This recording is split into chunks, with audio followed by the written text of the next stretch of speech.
Dinas Kependudukan Pencatatan Sipil Disdukcapil Kabupaten Banyuasin meraih penghargaan Dukcapil Prima Award kategori Dukcapil Kolaboratif tingkat kabupaten pada Pakornas Dukcapil tahun 2023 di Hotel Novotel pada Selasa malam. Penghargaan tersebut diserahkan langsung oleh Menteri Dalam Negeri Muhammad Tito Karnavian kepada PJ Bupati Banyuasin Hani Sopiar Rustam. Usai diberi penghargaan, PJ Bupati Musi Banyuasin Hani Sopiar Rustam mengatakan, setelah mendapatkan penghargaan sebagai pemicu Dukcapil Banyuasin untuk bekerja lebih giat lagi untuk memberikan pelayanan terbaik kepada masyarakat.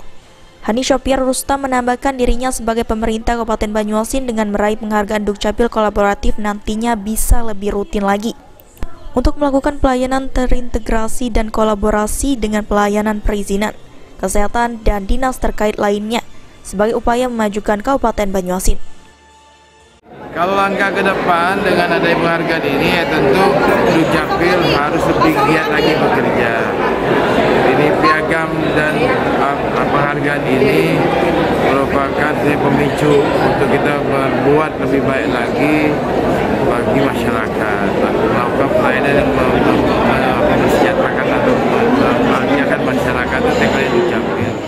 Sementara menurut Menteri Dalam Negeri Muhammad Tito Karnavian mengatakan, penghargaan ini diberikan guna memotivasi Disdukcapil yang lain agar lebih berprestasi dan memperbaiki kinerja di Dinas Kependudukan dan Pencatatan Sipil setiap daerah. Penghargaan ini tadi dikoordinir dengan dari Dukcapil bersama dengan pihak eksternal, independen, tujuannya nanti memfasilitasi saja. Biasa ada di lokasi yang bagus untuk mengimpor, untuk memiliki proses lain supaya lebih berprestasi, memperbaiki yang bagus ya tidak mekanisme termasuk penggantian karena kepada sesuatu bisa diganti oleh Eki Saputra, PAL TV.